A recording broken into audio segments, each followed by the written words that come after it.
quiere venir a entonar una alabanza desde lo más profundo de su corazón. Nuestro hermanito Nathan, ¿verdad?, quiere venir hoy a entregarle esta participación a nuestro Dios. Yo te invito a que tomes tu asiento para que puedas escuchar, ¿verdad?, lo que hoy nuestro hermanito Nathan trae ante Dios.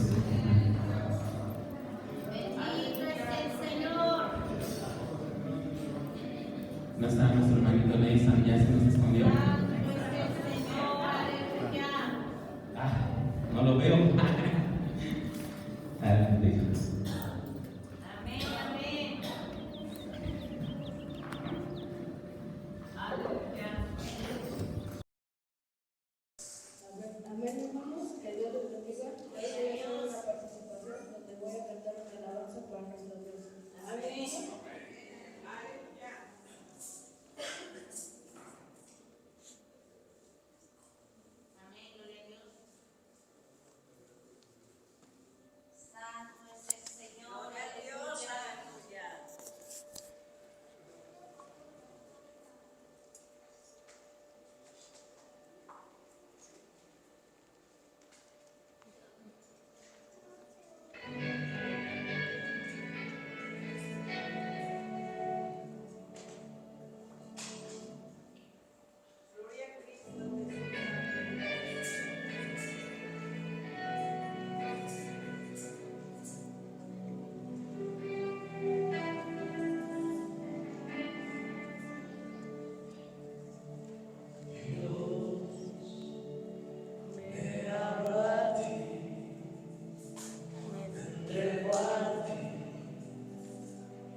Estoy dispuesto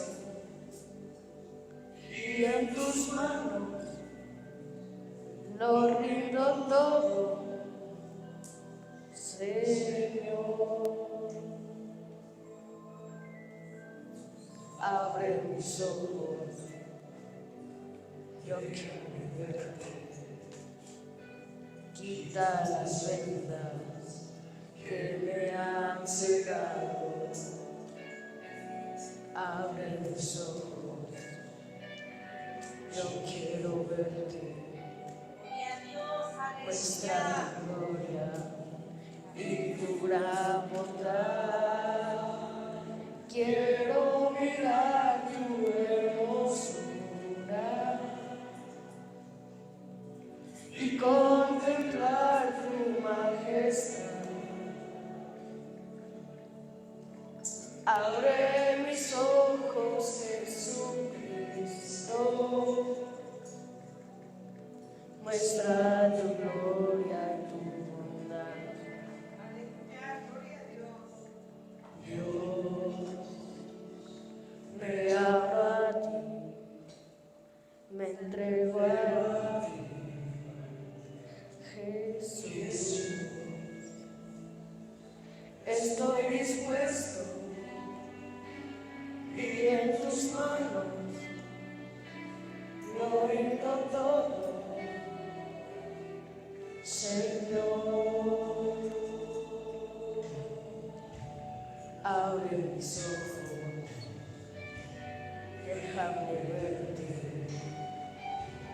Quita las vendas que me has cegado. Abre mis ojos, yo quiero verte. Muestra tu gloria y tu gran bondad. Quiero mirar tu hermosura y contemplar tu majestad. Abre mis ojos, Jesucristo, muestra tu gloria y tu bondad. Quiero mirar tu hermosura y contemplar tu majestad. Abre mis ojos, Jesucristo, muestra tu gloria y tu bondad.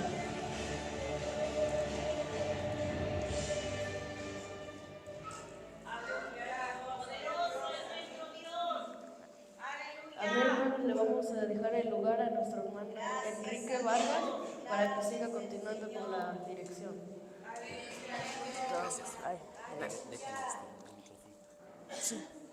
Bendecimos la vida de nuestro hermanito Nelson, hermano.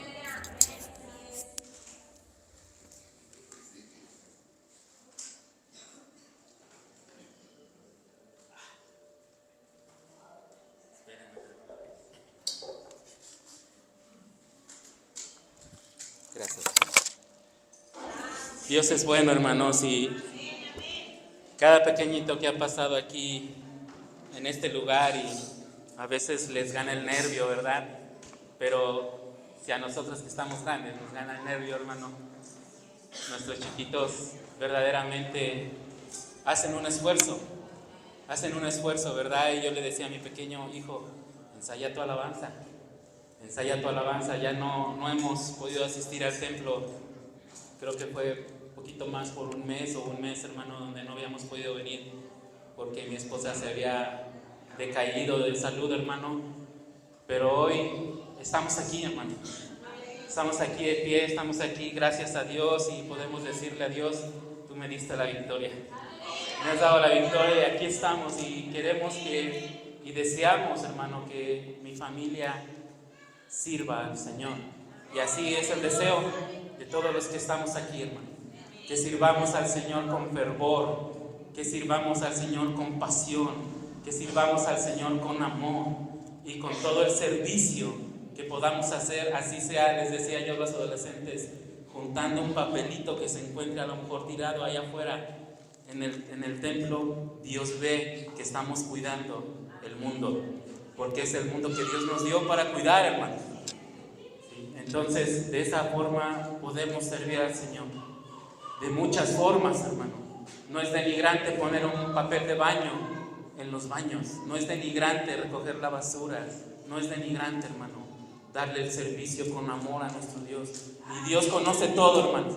Así es que yo te invito a que te pongas en tus pies, hermano. Vamos a seguir alabando a Dios. Vamos a seguirle sirviendo. Es hermoso ver, hermano, cómo Dios se glorifica. Es hermoso ver cómo Dios ha estado con nosotros y nos dice, te doy una nueva oportunidad. Así es que aprovéchala al máximo para darme la gloria a Él, para glorificarlo, hermano. Así es que sigamos animándonos, sigamos exhortándonos, sigamos hablándonos y amándonos unos a otros, como lo dice su palabra. En el nombre de nuestro Señor Jesucristo.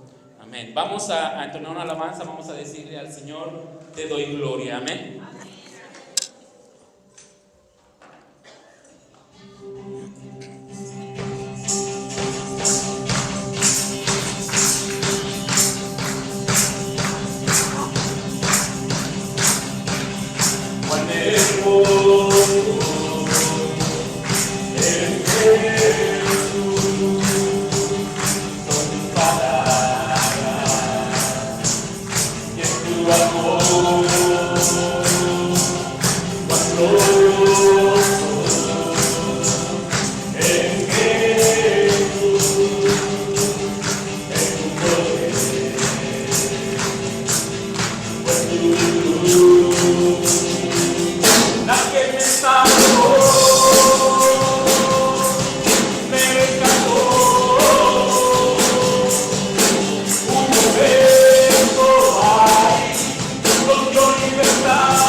Aleluya.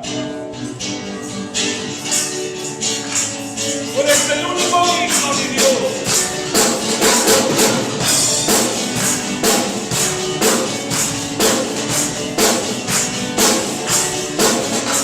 La única razón de mi adoración es tu única. El único motivo para mi vivir eres tú y yo.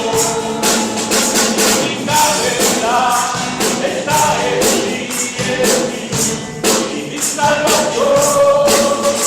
Mi corazón eres tu Señor, y por siempre te alabaré. Tú eres todo, poderoso, eres grande y majestuoso. Eres fuerte, invencible, y no hay nadie como tú.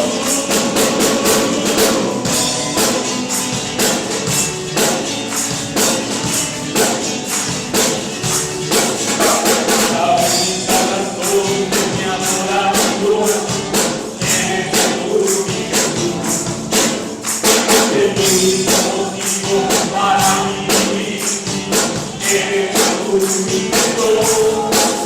Mi única verdad está en ti, eres mi luz y mi salvación.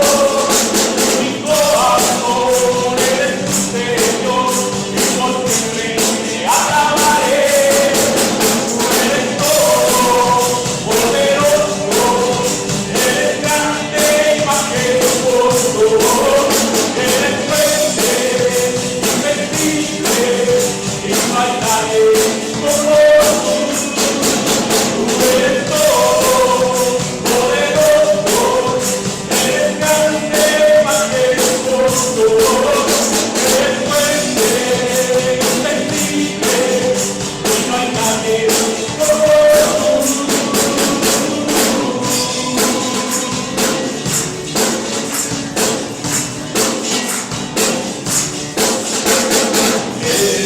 Levántate,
Padre sea toda la gloria, mi hermano, y a su pueblo.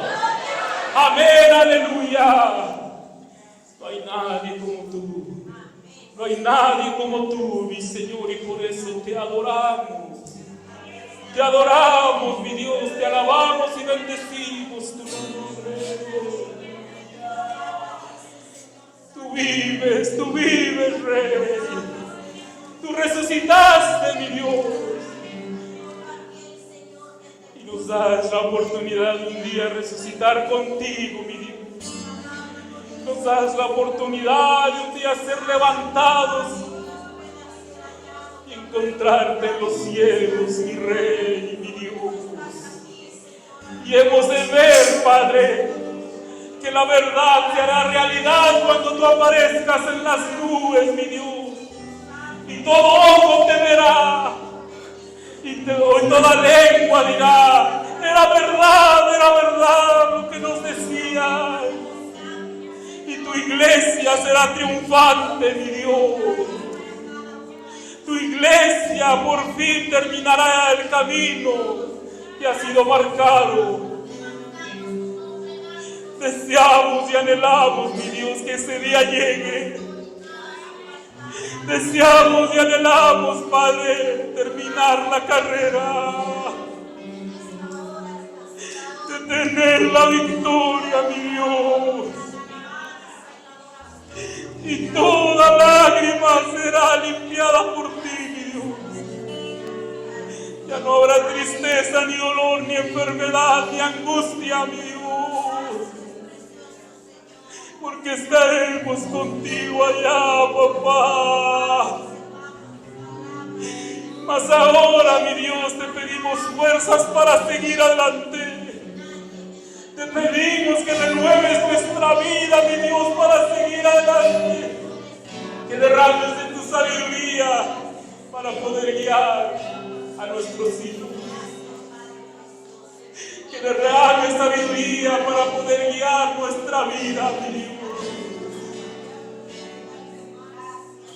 Porque solo tú lo puedes hacer, mi Dios.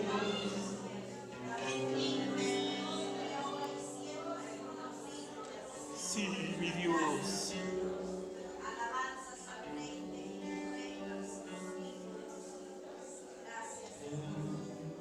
Dios. Oh, Dios. Oh, mi Rey.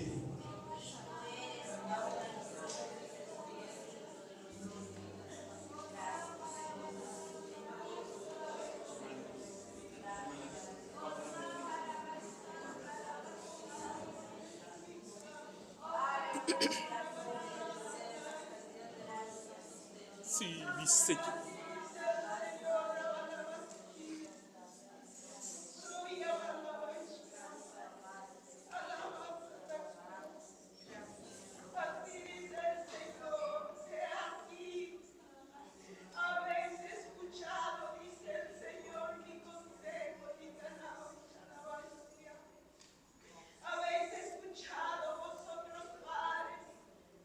El consejo que habéis recibido, dice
Señor habla, ¿verdad, hermanos? Siempre, ¿verdad? Con amor, en exhortación a nuestra vida y principalmente, hermanos, en estos tiempos en donde ahora los vicios ya no son el alcohol o el cigarro, la droga. A veces ya los vicios se forman en un dispositivo llamado celular. Y cuando yo sé que cada padre ha decidido algún día quitarle el celular a su hijo, podemos ver cómo se comportan, cómo se vuelven ansiosos, cómo no saben hacer nada, cómo no saben decir nada, cómo están tan desesperados y tienen los mismos síntomas que aquel que se droga o que fuma o que toma. Y a veces eso es ya el vicio de los jóvenes de ahora, hermano. Pero hoy el Señor nos habla y nos dice: ten cuidado, está al pendiente de tu hijo. Ten cuidado, porque las cosas malas seguirán acrecentándose. Ten cuidado de lo que ven, ten cuidado de lo que oyen, ten cuidado de con quién se juntan. Y no nada más habla de niños, sino de adolescentes, de jóvenes. También habla de padres y madres, en donde muchas veces ese vicio llamado celular ha acaparado la vida de todo ser humano y se vuelve un vicio, hermano. Y debemos de romper, hermano. No es malo el celular. Yo les digo a mis hijos: no es malo de que juegues un día, un rato. No es malo de que a lo mejor le mandes un mensaje a un amiguito.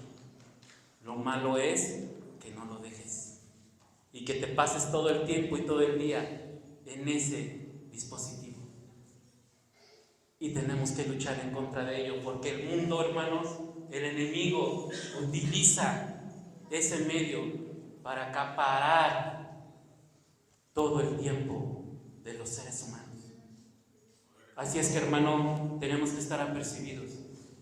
Yo quiero que me ayude, hermano, a orar, porque en el sector de adolescentes les pusimos un reto de un día, hermano, de 7, de un día, no tener celular todo un día. Y yo espero que los padres de los adolescentes verdaderamente entiendan este mensaje y verdaderamente, hermanos, se den cuenta de las reacciones que tienen sus hijos y que no lo tomen a la ligera, que no digan: ay, el hermano. No, hermanos, Dios sabe por qué hace las cosas. Dios sabe por qué hace las cosas, hermano. Y Él se ha dado cuenta que muchos adolescentes, no de esta iglesia tal vez, pero sí muchos adolescentes han preferido tener el dispositivo que estar un momento en la presencia de Dios, que valorar que la vida que tienen es dada por Dios y que Él quiere cumplir el propósito. Él quiere que se haga su voluntad, y ustedes podrán ver las reacciones de sus hijos. Tal vez los ojos los puedan llegar a voltear en blanco, o tal vez puedan torcer su boca más, pero, hermanos, ahí nos podemos dar cuenta cómo están nuestros hijos. Amén. Así es que, hermanos, vamos a entonar una alabanza de adoración y vamos a darle la gloria y la honra, la adoración a nuestro Dios, la alabanza.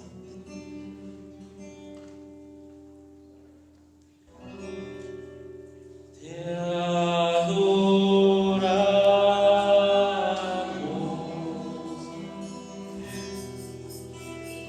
Cristo, te adoramos,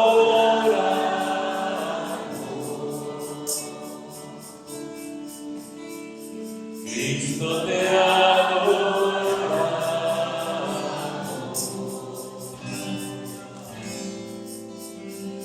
Cristo mi Señor,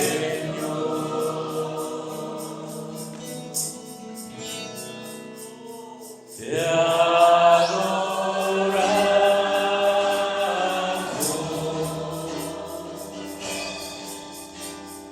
Cristo, te adoramos,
Solamente tú eres digno, porque no había nadie sobre la faz de la tierra, ni ángeles ni querubines que pudieran hacerlo. Solo tú lo hiciste, Cordero de Dios. Sí, mi Señor, y te damos gracias por ello, porque podemos ver, mi Dios, que tu palabra es verdadera y se cumple. Y es revelada a tu pueblo para que estemos apercibidos. Sí, mi Señor, gracias. Gracias, Padre.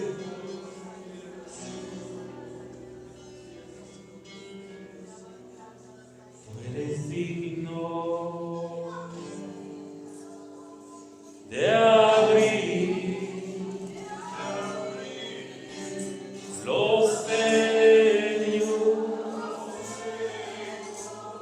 Señor, tú eres digno de abrir los sellos, Señor, porque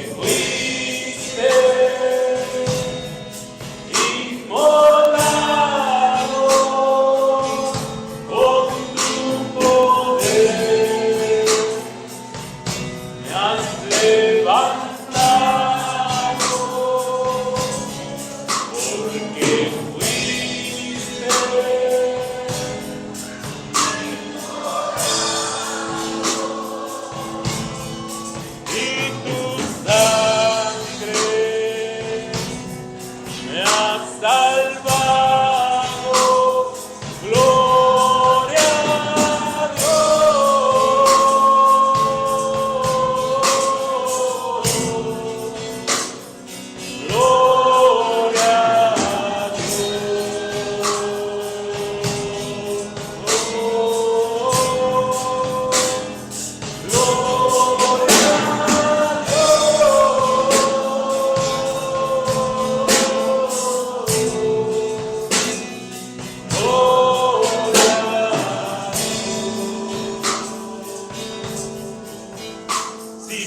Señor.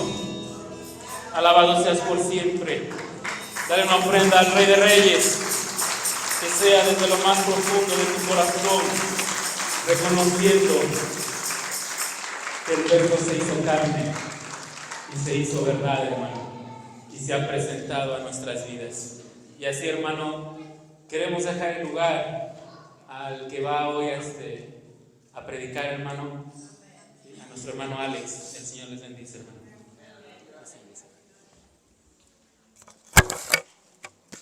Dios les bendiga, hermanos. Quiero invitarles, así como estamos puestos de pie, vamos a orar a la presencia de Dios. Ayúdame a orar, hermano. Bendito Dios, Padre eterno, Señor.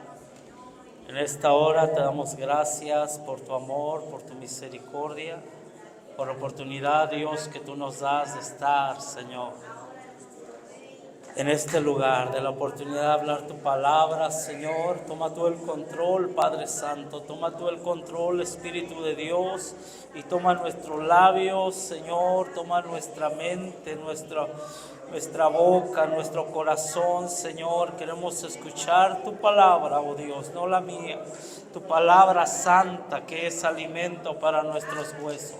Prepara, oh Dios, el corazón de cada uno de los que estamos aquí. Prepara nuestra mente y que tu Espíritu Santo nos unja, Señor, y nos enseñe a través de esta palabra hermosa. En el nombre de Jesús. Amén. Amén. Dios les bendiga, hermanos. Tomen su asiento un poquito.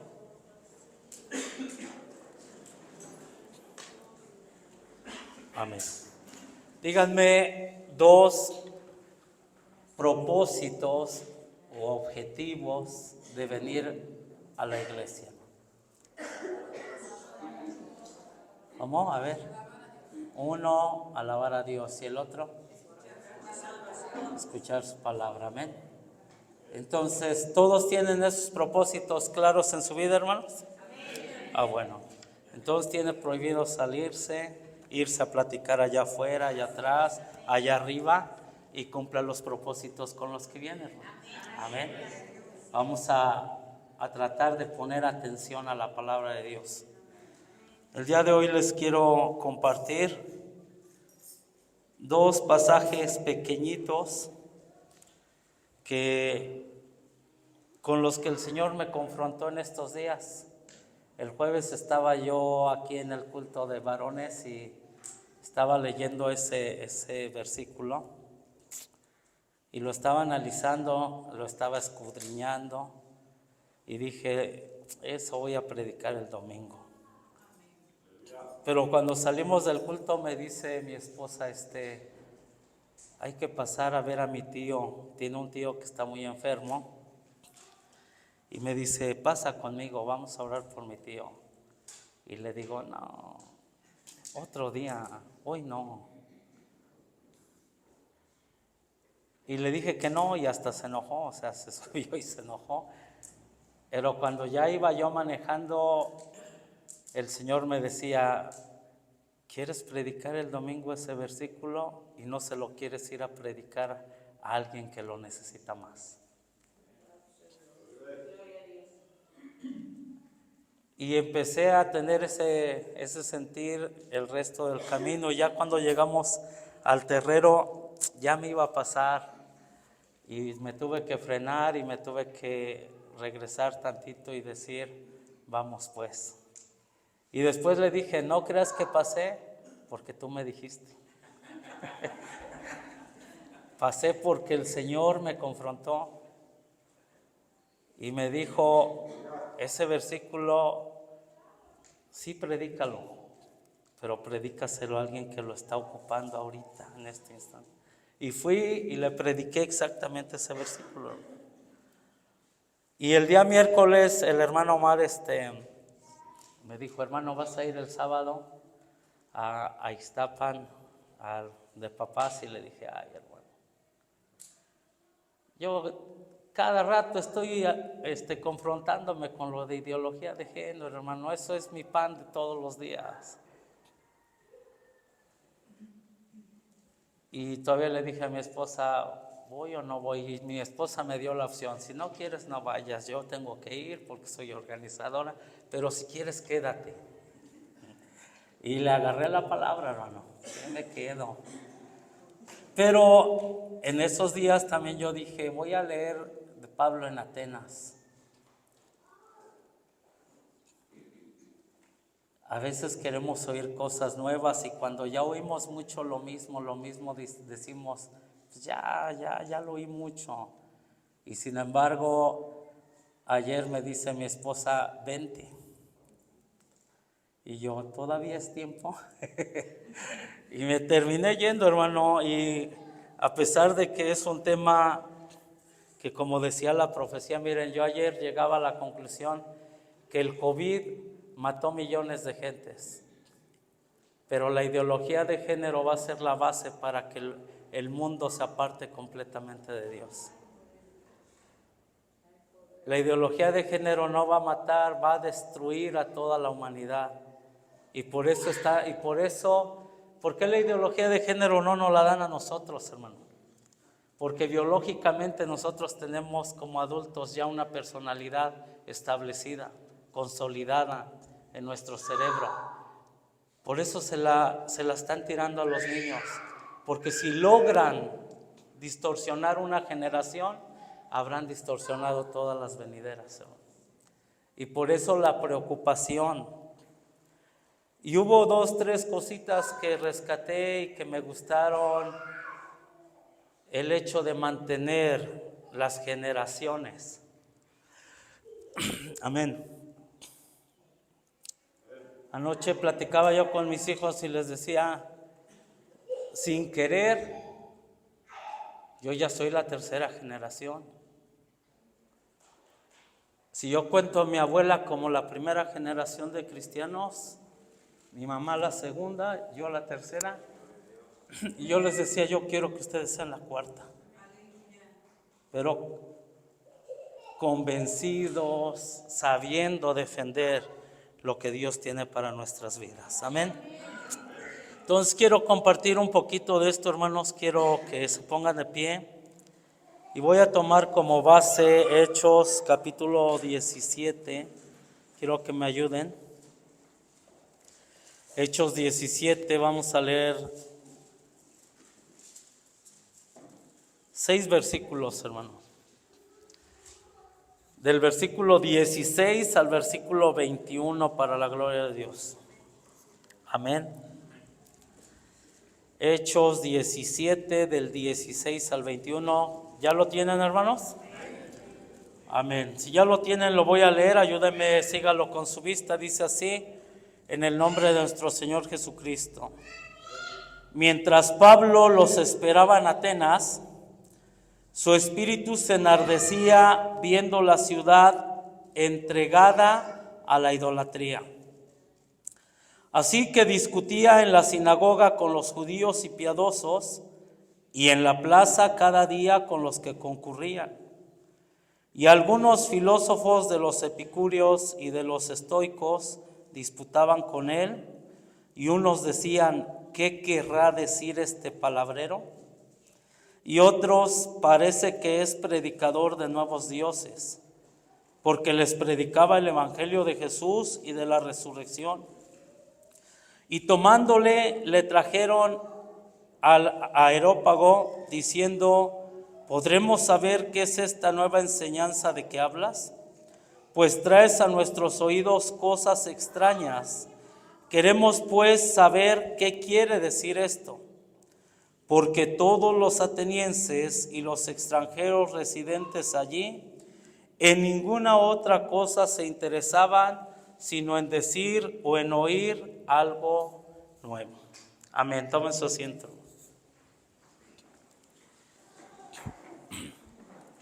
¿Dónde estaba Pablo, hermanos? En Atenas. Amén. ¿Qué estaba haciendo en Atenas, hermanos? ¿Por qué estaban? ¿Alguien sabe por qué estaban en Atenas? Dice el hermano Carlos, estaba esperando a a Timoteo y a Silas, hermanos. ¿Y por qué los estaba esperando ahí? ¿Dónde los dejó? ¿Dónde se le perdieron? Amén. Es bien bueno contextualizar siempre, hermanos. Hoy quiero que me pongan atención porque quiero darles el mensaje de lo que es importante hacer con la palabra, entender con la palabra. Y siempre que nosotros leamos una parte de la Biblia, lo primero que tenemos que hacer es contextualizar. ¿Qué está pasando? ¿Por qué dice eso? La Biblia dice que Pablo está en Atenas porque había estado antes, unos días antes, en Tesalónica, en una ciudad macedónica de Macedonia, se llamaba Tesalónica. Y dice la Biblia que ahí trataron de arrestar a Pablo y a los que iban con él, los judíos celosos de la palabra de Dios, celosos del nuevo mensaje de que Pablo dijera que que Jesús era el Cristo, de que Pablo les demostrara con las escrituras que cuando hablaba de sufrimiento, cuando hablaba de ese sacrificio, se había cumplido en Jesús. Y cuando los judíos miraron que la gente empezó a creer en el evangelio de Pablo, dice que trataron de meterlo a la cárcel, pero no pudieron meterlo a la cárcel y entonces metieron a Jasón. Jasón era donde se estaba reuniendo Pablo, era el dueño de la casa. Y cuando alcanza fianza Jasón, porque lo meten a la cárcel, pero alcanza fianza, dice que los hermanos mandan a Pablo junto con Silas y Timoteo a otro pueblo, a otra ciudad llamada Berea. Pero cuando los de Tesalónica escuchan que Pablo ya está predicando en Berea, dice que van allá y le vuelven a armar otro escándalo. Y cuando los hermanos de Berea ven que vienen por Pablo, dice que lo embarcan, lo echan al mar a una embarcación, y los que lo llevaron, a los que se los encargaron, dijeron, pues hay que llevarlo a Atenas. Entonces se llevan a Pablo a Atenas, y Pablo nada más les da una recomendación: díganle a Timoteo y a Silas que en cuanto puedan alcanzarme, allá los espero, que me alcancen para seguir nuestro camino. Amén. Y de esta manera llega Pablo a Atenas. Y entonces la Biblia, el primer versículo que acabamos de leer, dice que mientras Pablo los esperaba en Atenas, mientras Pablo espera la llegada de Timoteo y de Silas, dice que su espíritu, ¿qué le pasaba a su espíritu, hermano? ¿De cuál espíritu está hablando, hermano? El espíritu de él como persona, su espíritu como persona. No está hablando del espíritu de Dios, está hablando de su ser de Pablo. Dice que se enardecía viendo la ciudad entregada a la idolatría. ¿Qué es enardecerse, hermano? Exacto, ese es cuando uno como que le da coraje lo que está pasando, hermano.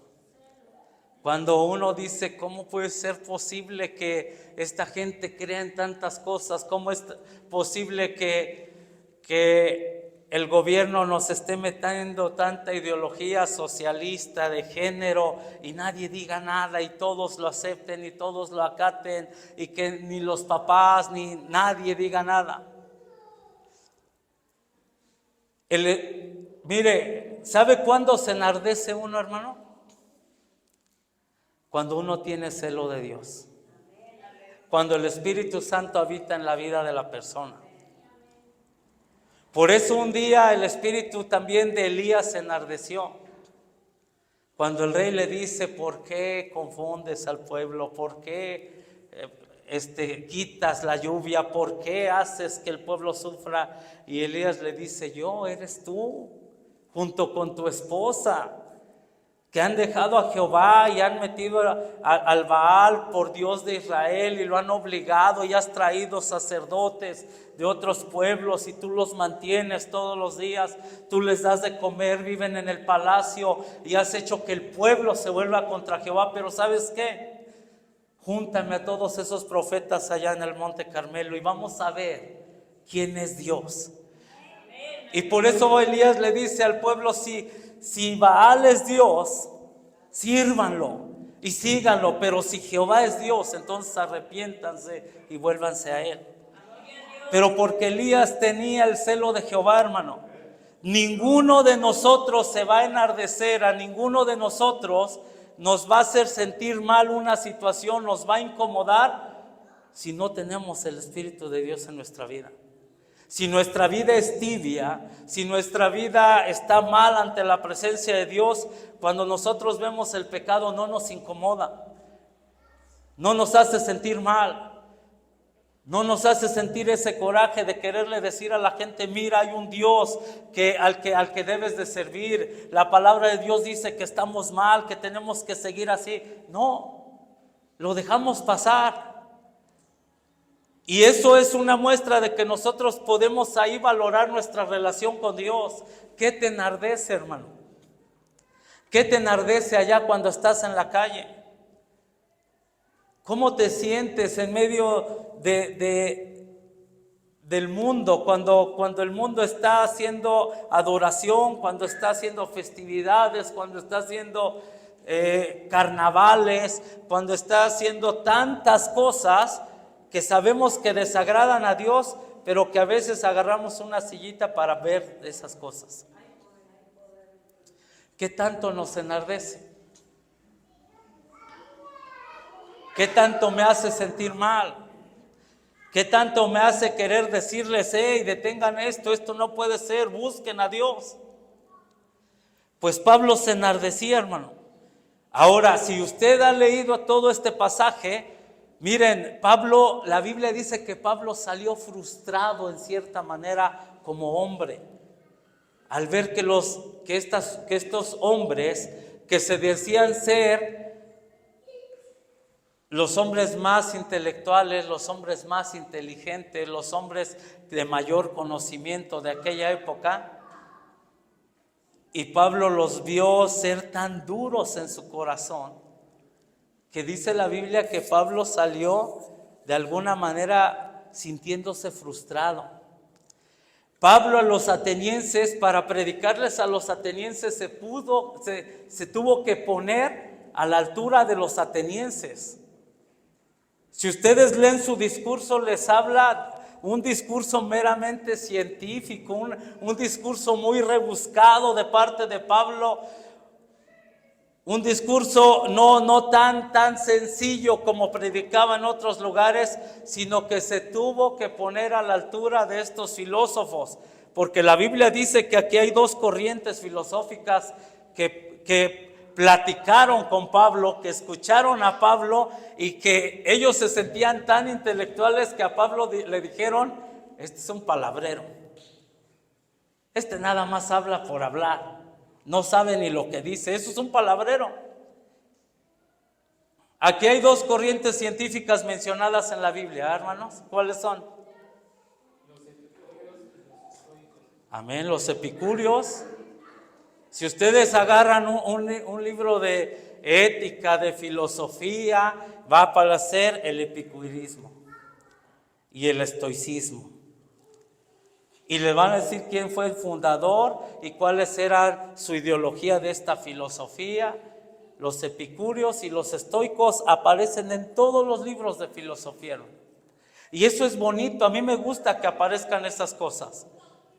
Porque yo les digo, hermanos, la Biblia es tan perfecta que cuando dice que había ahí filósofos de los epicúreos y de los estoicos, y cuando el mundo reconoce que sí existieron, entonces tiene que reconocer que Pablo no fue una mentira, que Pablo también existió y coexistió con ellos y que debatió, y que aquellos hombres se interesaron en escuchar lo que Pablo decía, aunque lo tomaban como un palabrero y no como un filósofo, no como un maestro. Pero Pablo se atrevió, hermanos. Y Pablo fue y lo llevaron al lugar donde todos daban sus discursos. Pero hoy dice el último versículo que leímos, es un versículo que está entre paréntesis. Y cuando algo está entre paréntesis, ¿qué es lo que nos quiere decir eso, hermano? Que nos está haciendo una aclaración. que nos está metiendo en el contexto, que nos está clarificando algo. ¿Y qué nos clarifica la Biblia en este versículo 21? Que todos los atenienses y los extranjeros residentes allí, o sea, todos los que vivían en Atenas, en ninguna otra cosa se interesaban, sino en decir o en oír algo nuevo. Gloria a Dios. Mire, los atenienses y los que vivían en Atenas, que no eran atenienses, pero que ya vivían ahí, se sentían tan intelectuales, hermano, que ellos lo único que ya les llamaba la atención era cuando alguien traía algo novedoso. Cuando oían algo o que ellos tenían algo nuevo para decir. Es como cuando aprendemos una nueva palabra. Hace un rato veníamos en el carro y le digo a mi Judá, así lo hice en tono de dejarlo así en shock. Le digo, hijo, traigo mis ciclos circadianos bien alterados. Y me dice, ajá. Le digo, ajá, ¿qué? Sí, pues traes eso. Le digo, ¿pero qué te quise decir? Dime qué te quise decir. No, pues no sé. Entonces, ¿por qué me dices ajá? Ustedes sí me entienden, hermanos, que traigo mis ciclos circadianos bien alterados. ¿Alguien sí me entiende? No. Exacto. Los ciclos circadianos tienen que ver con el sueño, con los hábitos de sueño. Entonces, es lo que yo le quería decir, pero cuando usamos palabras que desconocemos, pues como que quién sabe qué me dijo, pero le digo que sí. Pero algo nuevo aprendió. Y los atenienses eran dados a solamente querer escuchar cosas nuevas. Y eso, mire, hermano, en la iglesia eso es un peligro, cuando nosotros somos como los atenienses.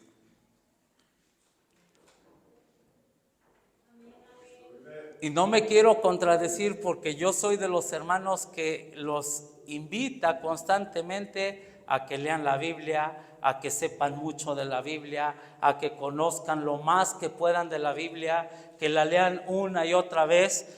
Y no voy a decir algo contrario a eso, hermano. Pero a veces, a lo largo de mi vida cristiana, he escuchado a muchos hermanos que porque ya son viejos en el evangelio, dicen, es que yo necesito cosas profundas ya. ¿Usted ha escuchado esa frase, hermano? Es que yo no voy a esa iglesia porque ahí puras cosas ligeritas les dan. Puros gancitos y sabritas espirituales. No dan alimento profundo. Y yo no sé a qué le llaman alimento profundo, hermano.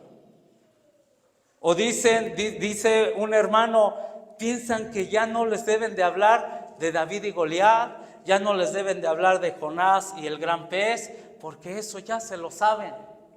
Sin embargo, cuando nosotros realmente tomamos la Biblia y volvemos a leer David y Goliat, y volvemos a leer Jonás y el gran pez, y volvemos a leer Daniel y los leones, el Señor vuelve a hablarnos a través de esas historias. El Señor vuelve a llenarnos de su presencia a través de ello.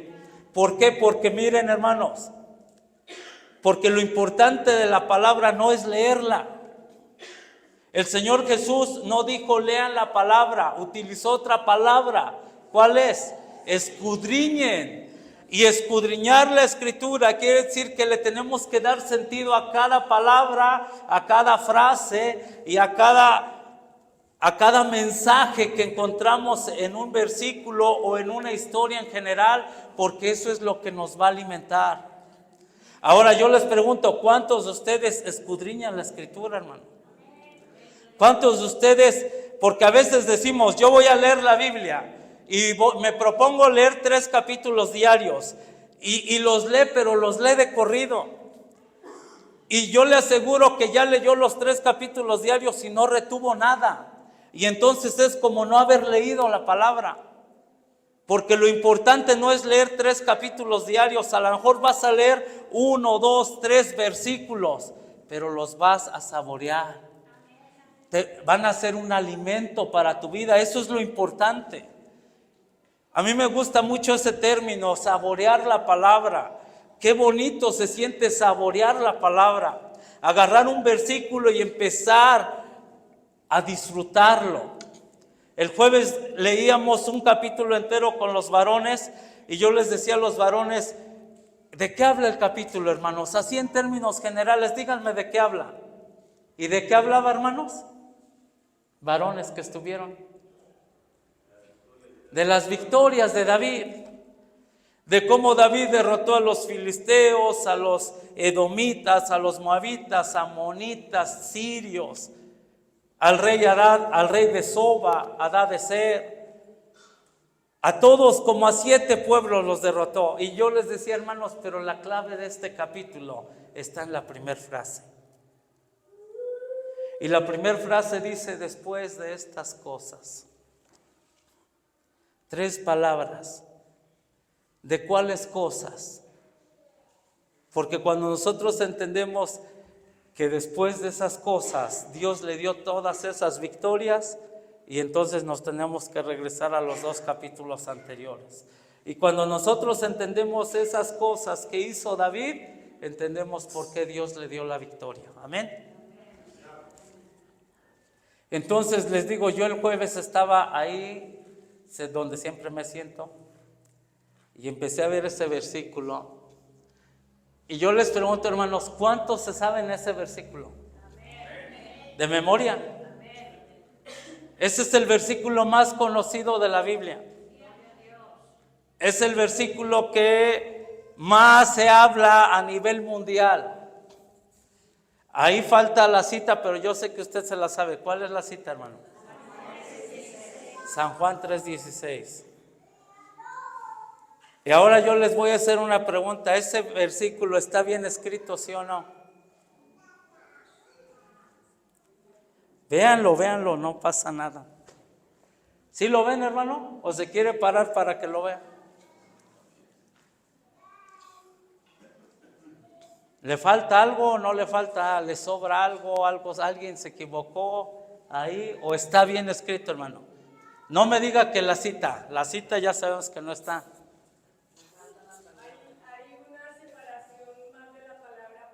Exactamente. Amén. Ese versículo está mal escrito. La primera palabra, que es la que inicia, le está dando un significado completamente diferente. El simple hecho de haber separado ¿por qué? Quiere decir, ya le da otro significado. ¿Cuándo se utiliza separado la palabra ¿por qué? Cuando es pregunta. ¿Por qué de tal manera amó Dios al mundo que ha dado a su Hijo unigénito para que todo aquel que en él cree no se pierda, mas tenga vida eterna? Eso es lo que dice ese versículo. Así como está escrito. Porque al separar ¿por qué? Lo estoy convirtiendo en una pregunta. Cuando yo lo junto, la palabra ¿por qué? Estoy haciendo una afirmación o estoy dando una respuesta. Porque de tal manera amó Dios al mundo. Amén. Ahora yo le pregunto, hermano, ese es nada más para que vea. Yo lo que quiero es que analicemos que cada palabra que está escrita en este libro, y yo se los he dicho mucho a los varones y soy muy repetitivo, cada palabra que está escrita tiene una razón de ser, hermano. Aquí no hay ninguna palabra y ninguna coma que esté de más o que se hayan equivocado. Por eso muchas veces también cuando se dice, alzaré mis ojos a los montes, ¿de dónde vendrá mi socorro? A veces también a ese versículo se distorsiona el versículo. Ahora yo les pregunto, ¿cuántos de ustedes han predicado o han citado este versículo cuando se lo predican a alguien? Levante la mano, quiero ver sus manos porque dicen amén, pero no sé ni quién. Los demás no predican o no usan ese versículo. Amén. Quiero que lo escudriñemos este versículo. Nada más vamos a corregir ese porqué. No es pregunta, es una afirmación. Y dice, ¿cuál sería la primera frase, hermano? Hijo, ese reloj lo voy a voltear. No lo veo. Es que yo sufro con el reloj. Tengo esa mala costumbre que soy muy dado a los tiempos. Y hay veces que siento que el que está dirigiendo me está robando tiempo. Pero bueno, porque de tal manera. ¿Qué significa de tal manera, hermano? Le voy a ayudar para que cuando usted lo predique lo enfatice, hermano. Dice, porque de tal manera. Y ahí hay una frase tan hermosa. Esa frase a mí me encanta. De tal manera. ¿Qué quiere decir esa frase? ¿Qué significado le está dando? La palabra de tal manera está hablando de grandeza. Está hablando de intensidad. Es como cuando dice, no hubieras visto qué golpiza le dieron. Cuando dice qué golpiza, nos está diciendo que lo dejaron desfigurado, que fue intenso. Entonces el versículo habla y dice, ¿quién dijo ese versículo, hermano? No, ¿quién lo dijo? ¿De qué labio salió? ¿De quién? De Jesús. Ese versículo lo dijo el Señor Jesucristo. ¿A quién se lo dijo? ¿A quién se lo dijo?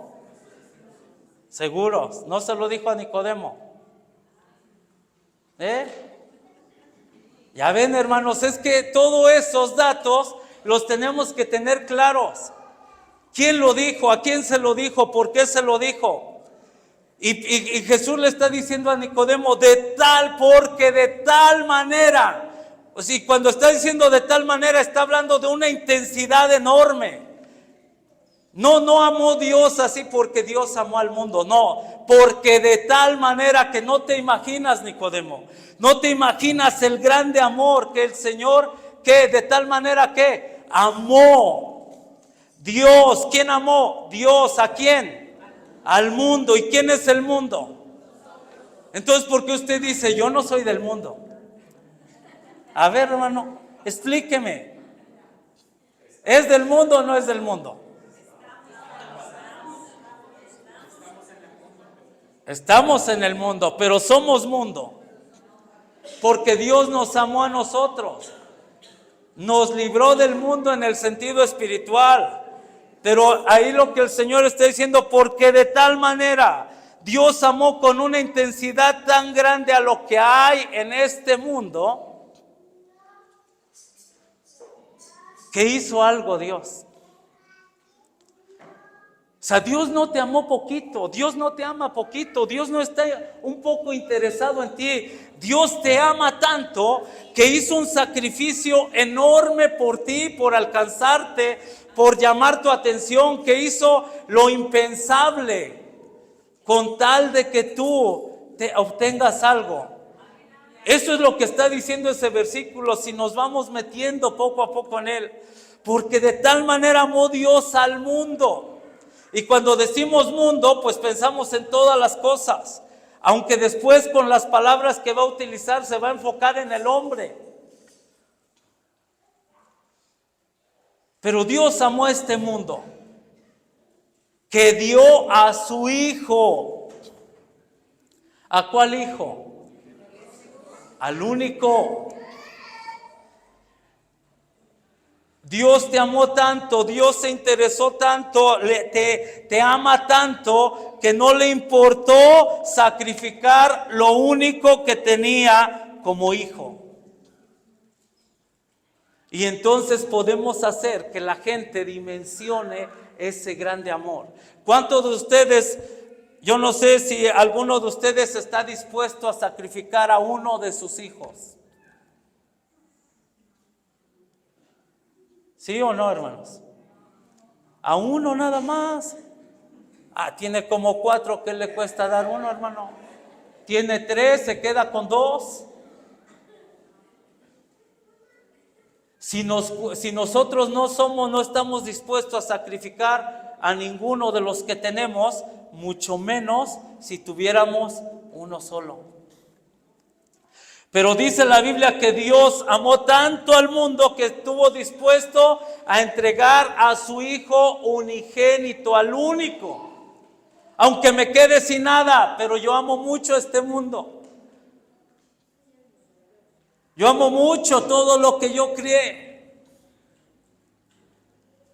¿Para qué? ¿Para qué? Ahí está el para qué. Ahí va dando todas las respuestas. Para que todo aquel que cree. Y ahí es donde de toda la creación, ¿quiénes son los únicos que tienen la capacidad de creer? El hombre. Es el único ser inteligente con discernimiento que tiene esa capacidad de decidir entre sí o no. Y entonces el versículo ya se enfocó a la creación más sublime del mundo que Dios hizo, que somos nosotros. Para que todo aquel que cree ¿en qué? En Él. ¿En quién Él? En Jesús, en su Hijo, en quien fue entregado, en quien fue el sacrificio, en quien fue la ofrenda. Para que todo aquel que en Él cree. Ahora, ahí hay otra palabra muy drástica, porque si nosotros salimos allá afuera, o nos paramos en una plaza, o vamos al tianguis, o vamos a una base de taxis, y hacemos una encuesta y preguntamos, ¿tú crees en Dios? Van a decir sí. ¿Tú crees en Dios? Sí. La mayoría de 10, mínimo 8 nos van a decir que sí. Pero entonces tenemos que ver cuál es el sentido de creer. ¿Qué significa creer? Porque creer no es pensar, creer implica hacer. Para que todo aquel que en Él cree, Dios amó al mundo y como lo amó, hizo un acto. Hizo una acción, entregó a su Hijo. Si tú dices que crees, tienes que hacer una acción. Y esa acción es obedecer la palabra de Dios. Esa acción es seguir los mandamientos. Esa acción es oír la voz. Esa acción es querer agradar. Esa acción es querer adorar a lo que tú dices que crees. Porque no se vale decir yo creo sin hacer nada, porque entonces no estoy siendo congruente. Y ahí es donde nos quedamos y ahí es donde le decimos a la gente, mira, pero creer no es nada más que tú digas yo creo. Es seguir al Señor, es hacer su voluntad, es caminar en su palabra. ¿Cuántos de ustedes creen, hermano Jesús? ¿Y cómo se empieza creyendo? ¿Cómo? Aceptándolo, confesando con la boca se empieza creyendo. La primera acción de creer es confesarlo con la boca y después hacer su voluntad.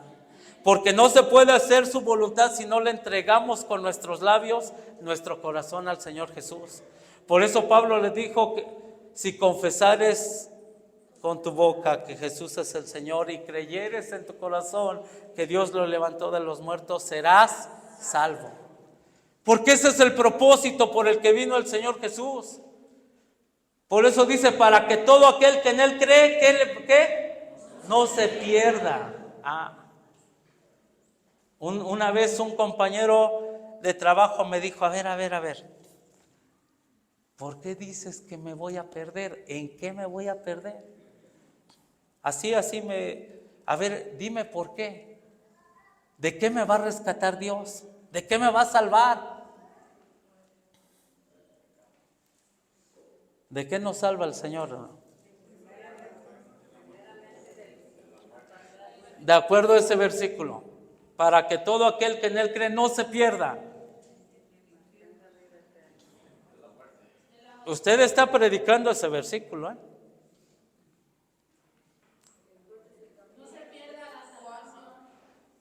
No, si no tiene salvación, ¿qué va a perder? Si no la tiene, ya la perdió. Para que todo aquel que en Él cree no se pierda. ¿Por qué? Porque en el momento en que yo le estoy predicando a alguien que no conoce a Dios, está perdido. Está perdido. No tiene comunión con Dios. Y al no tener comunión con Dios está condenado al castigo eterno. Pero el Señor no quiere que tú te pierdas en la condenación. Dios te quiere liberar de ahí. Tú estás perdido, estás condenado. Todo hombre está condenado por ignorancia, aún por ignorancia está condenado. Porque la Biblia dice que nadie va a llegar allá y va a decir, es que yo no supe, es que no me dijeron. Aún la ignorancia condena. Y entonces el Señor envió a su Hijo para que nadie se pierda, porque todos estábamos perdidos. Y todo el que no vive con Dios sigue perdido. Y el Señor no quiere que se pierda. Y la única forma en que no se va a perder es que crea en Él. Es en que reconozca ese regalo tan grande de Dios. Que Dios lo hizo. ¿Por qué? Porque lo merecíamos. Porque somos buenos. Porque hicimos puntos. No, porque Dios nos amó. Y Dios nos amó, envió a su Hijo para que todo aquel que en Él cree no se pierda. O sea, que alcance rescate. Que se libre, que cambie el rumbo de su vida y ya no vaya encarrerado, ya no vaya desenfrenado hacia el castigo eterno, sino que se detenga y diga, me salvaste. Y una vez salvo, una vez que ya no se pierde, Dios le da un regalo muy grande que dice, mas tenga vida eterna. Ese es el regalo de Dios. Pero antes hay otro regalo, ya no te vas a perder. Ya no vas a ser condenado. Por eso Romanos dice, por cuanto todos pecamos y estamos, ¿qué? Destituidos de la gloria de Dios. Estamos fuera, pero en el momento que creemos en el Señor, ya no nos perdemos. Y como ya no nos perdemos, el Señor nos tiene que ubicar en un lugar. ¿Dónde es ese lugar? En la vida eterna con Él para siempre. Ese versículo, hermano, dice todas esas cosas. Ese versículo se puede quedar usted platicando media hora, una hora con una persona y lo puede usted desmembrar y usted puede hablarle de cuánto Dios nos ha amado. Pero nosotros como cristianos, hermano, no tenemos que decir, es que, el hermano va a leer todo, lo puedo en Cristo que me fortalece. Ese ya me lo sé. Sí, ya no lo sabemos. Lo triste es de que a la primera de prueba, a la primera de enfermedad, nos desfallecemos. Y entonces, ¿dónde está el actuar de ese versículo? Todo lo puedo en Cristo, todo. Ahí aparece esa palabra. Y me la brinqué. Y no la analicé porque dice, para que todo aquel. Y cuando dice todo aquel, quiere decir que todos tienen oportunidad. Que Dios no deja a ninguno fuera. Que todos tienen un chance. Que todos tienen la opción de creer en Jesús. Que todo está en que tú lo quieras, porque el Señor le abrió la puerta a todos. No dijo solamente los israelitas, solamente los brasileños, no, todos. No importa tu color, no importa tu altura, tu estatura, tu preparación profesional, todo aquel que en Él cree. Todo lo puedo en Cristo que me fortalece. ¿Cuántos lo pueden todo en Cristo que los fortalece? Yo espero que usted tenga muy presente ese versículo y tenga muy presente el versículo contrario a ese. ¿Cuál es el versículo contrario a ese? También lo dijo el Señor Jesucristo en San Juan 15, versículo 5. Yo soy la vid, vosotros los pámpanos, el que está en mí y yo en él, este lleva mucho fruto, porque sin mí, ese es lo contrario. Todo lo puedo en Cristo que me fortalece y sin Él nada puedo hacer. Entonces yo no sirvo de nada. ¿No? Porque el importante es Él. Si yo estoy con Él, todo, y si yo estoy sin Él, nada. ¿Dónde estamos? ¿Qué podemos decir? ¿Cuál de los dos podemos decir? Porque mire, hermano, decíamos el jueves, ¿cuáles son las dos acciones que hizo David? Querer traer el arca de Jehová a donde él estaba y querer reconstruir una casa a Dios. Querer agradar a Dios en todo tiempo, querer tener la presencia de Dios cerca de su vida, querer bendecir a Dios en todo tiempo, consultarlo en todo momento. ¿Y qué le dio Dios como respuesta a eso? Todas las victorias. Y dice, Jehová le daba la victoria a David en donde quiera que iba. ¿Quién se la daba? Jehová. David era muy bueno estratégicamente, sí, pero el que le daba la victoria era Jehová. Si Jehová no se la daba, así David fuera muy bueno en cuestión de armamento, en cuestión de estrategia militar. Hermano, dependemos de Dios. Nunca menosprecies una palabra de este libro. Nunca digas, ay, es que ese versículo ya me lo sé y el hermano me lo quiere volver a predicar. Porque la palabra de Dios es nueva cada mañana. Es más dulce que la miel. Es alimento para nuestros huesos, para nuestra carne. Es espíritu y es vida, es lámpara a nuestros pies. No importa que sea en el principio, creó Dios los cielos y la tierra. Quiere decir que hubo un principio. Y si hubo un principio, hubo un creador. Que nada salió de la nada, porque nada surge de la nada. Hace un rato yo le decía al hermano Omar, cuando nosotros debatimos sobre ideología de género, a veces no podemos debatir con la Biblia así como tal. Porque si yo estoy frente a un grupo de maestros y están hablando de ideología de género y yo les digo, es que la Biblia dice que Dios creó varón y hembra. Me van a decir, pero aquí la Biblia no cuenta, así nos dice. Entonces el cristiano tiene que ser docto. Y entonces el cristiano les tiene que decir, pero científicamente no existe, solamente existe un gen X y un gen Y. Y el gen X da por resultado mujeres y el gen Y da por resultados hombres. No existe en el genoma humano un cromosoma que sea homosexual.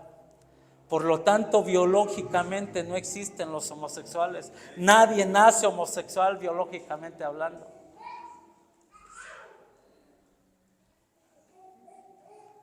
Pero todo, a final de cuentas, todo es palabra de Dios, hermano. Yo le invito a que no piense en su corazón decir, yo ya sé todo. ¿Qué me va a enseñar? Voy a ir a un culto de niño y va a predicar Abner. ¿Qué me va a enseñar Abner? No pensemos así, hermano. Nunca pensemos así. Porque va a haber una palabra, va a haber una frase que nos llegue al corazón y que nos cambie y que nos reanime y que algo haga en nuestras vidas. Nada está pasado de moda. No digan, no, yo sí voy, pero si predican Apocalipsis nada más. Yo sí voy, pero que me hablen de puros profetas menores y la profundidad de Daniel. Porque ya los evangelios ya me los sé. Porque ya la vida de Pablo ya me la sé. Porque cada versículo, hermano, aquí, hasta el versículo más pequeño de la Biblia, que es, ¿cuál es el versículo más pequeño? Tache, ese no es, hermanos. Tache, ese tampoco es. Ya ven, hermanas, pues, no matarás. Por letras es el versículo más pequeño, no matarás. Jesús lloró, parece que tiene una letra más. ¿Sí? ¿Y cuál es el más largo, hermanos? Ya, no es manejo bíblico. Está en Esther, hermano. Esther, el versículo más largo de la Biblia. Póngase de pie, hermano. Vamos a orar, vamos a darle gracias a Dios. Si a usted le ha pasado eso como los atenienses, de decir, pues yo solamente quiero estudios profundos de la Biblia, déjeme decirle que vuelva hacia las cosas más sencillas de la Biblia y ahí va a encontrar restauración en Dios. Vuelva a los versículos que más entiende y pídale a Dios sabiduría para que cada vez que usted lea cada palabra, cada frase, usted le halle un sentido para su vida de cómo Dios le está hablando. Amén. Vamos a orar, vamos a decirle gracias, Dios, en esta hora. Te damos por tu palabra, te damos, Señor, porque tú nos enseñas, porque tú, oh Dios, a cada día nos confrontas a través de esta palabra hermosa, Señor. De esta palabra que nos da vida, que nos sostiene, que nos permite vivir en ti, Señor, que nos consuela, que nos redarguye, que nos exhorta. Que nunca, oh Dios, menospreciemos, Señor, algún versículo, alguna historia, algún libro de esta palabra, sino que todo, cada una de las palabras del principio al final, Señor, sean para edificación de nuestra vida. Que anhelemos conocer cada día más de ti, Señor, pero que vayamos, oh Dios, creciendo en ti, Padre, como la luz de la aurora, Padre.